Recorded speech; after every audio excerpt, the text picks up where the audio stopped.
శుభోదయం అందరికీ. నా పేరు కె అభిరామ్. నేను కేపీ పాఠశాలలో 6వ తరగతి చదువుతున్న విద్యార్థిని. నేను భాషా భాగాలు చెప్పబోతున్నాను. భాషా భాగాలు 5 రకాలు ఉంటాయి. అవి నామవాచకం, సర్వనామం, విశేషణం, క్రియ, అవ్యయం. నామవాచకం పేర్లను తెలిపే పదాలను నామవాచకం అంటారు. ఉదాహరణ: రామయ్య, తోట, చెట్లు మొదలైనవి.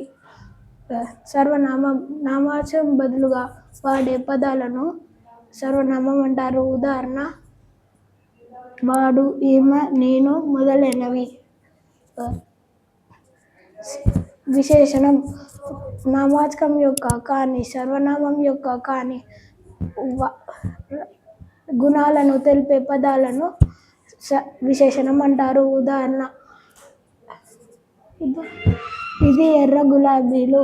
ఇది పెద్ద సూట్ కేసు. క్రియ కర్త చేసే పనిని క్రియ అంటారు. ఉదాహరణ: పావని పాట పాడుతుంది.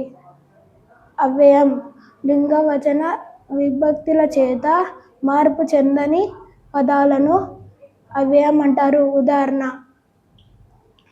అక్కడ, అయ్యో, ఓహో, ఎలా, ఆహా. ధన్యవాదాలు.